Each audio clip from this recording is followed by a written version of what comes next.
पंचायत चुनाव बहुत ही ज्यादा नजदीक है। अब इस बीच में ये प्रश्न आ रहे हैं कि क्या पंचायत चुनाव में आचार संहिता लागू होती है या फिर नहीं लागू होती है।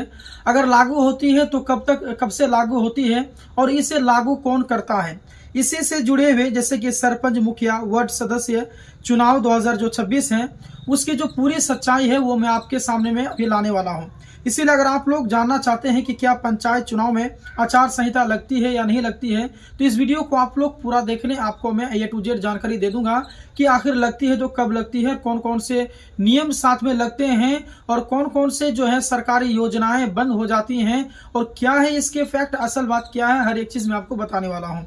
तो देखिए दोस्तों, ये जो सवाल है कि क्या पंचायत चुनाव में आचार संहिता लागू होती है, तो इसका जवाब है कि हाँ। यानी कि ग्राम पंचायत, पंचायत समिति, मुखिया और वार्ड सदस्य के चुनाव के दौरान आदर्श आचार संहिता यानी कि model code of conduct MCC लागू होती है। यानी कि मॉडल कोड ऑफ कंडक्ट इसको MCC कहते हैं, ये लागू होती है। भारत के संविधान के अनुच्छेद 243 के तहत पंचायतों के चुनाव की निगरानी, निर्देशन और नियंत्रण की शक्ति राज्य चुनाव आयोग जिसे स्टेट इलेक्शन कमीशन, जिसे शॉर्ट फॉर्म में SEC कहते हैं, इसके पास होती है। यानी कि जो पंचायत के जो चुनाव होते हैं, यानी कि जो पंचायत समिति, मुखिया, वार्ड सदस्य, इसके जो चुनाव होते हैं, तो ये जो चुनाव कराने की जो जिम्मेदारी है वो आपके स्टेट इलेक्शन कमीशन यानी कि SEC के पास में होते हैं, ना कि भारत के चुनाव आयोग ECI के पास में। यानी कि जो चुनाव कराने की जो जिम्मेदारी होती है वो स्टेट लेवल का होती है, ECI के पास में नहीं होती है। इसलिए राज्य चुनाव आयोग इन चुनावों के लिए अपनी समय की आदर्श आचार संहिता जारी करता है। कहने का मतलब है कि जब भारत के जो चुनाव आयोग हैं वो जो आचार संहिता लागू करते हैं, उस आचार संहिता में और अभी जो आचार संहिता लागू होंगे पंचायत लेवल पर, तो ये आपके अलग होते हैं। उसका नियम अलग है, इनका नियम अलग है, जो ECI की संहिता के समान सिद्धांतों पर आधारित होती है।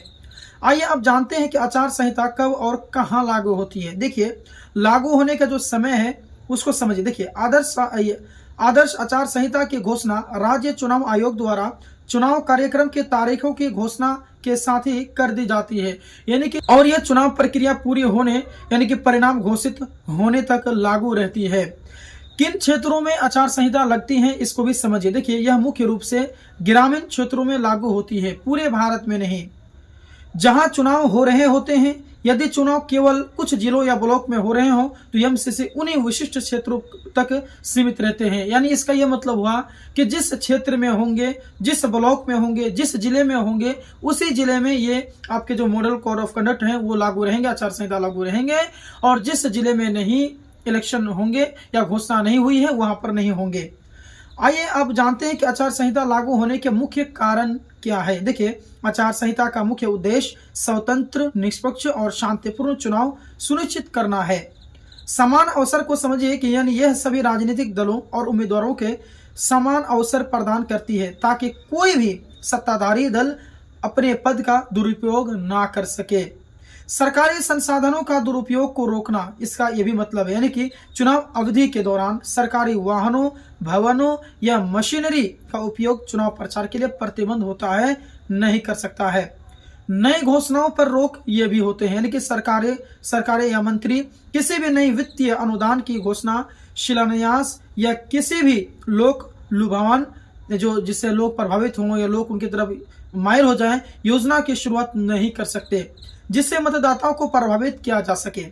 शांति व्यवस्था बनाए रखने का यह भी एक उद्देश्य है। यानी कि यह सुनिश्चित किया जाता है कि चुनाव प्रसार के दौरान विभिन्न जातियों, समुदायों या धर्मों के बीच नफरत या तनाव पैदा करने वाली कोई गतिविधि ना हो।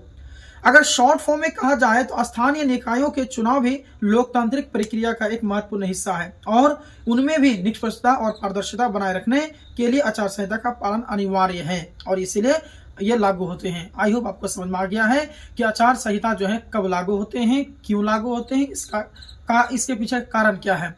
दोस्तों, इस वीडियो को अपने दोस्तों में जरूर शेयर करेंगे, साझा करेंगे ताकि इस जानकारी का लाभ सभी उठा पाए। मिलते हैं फिर एक और नई जानकारी के साथ में, तब तक के लिए धन्यवाद।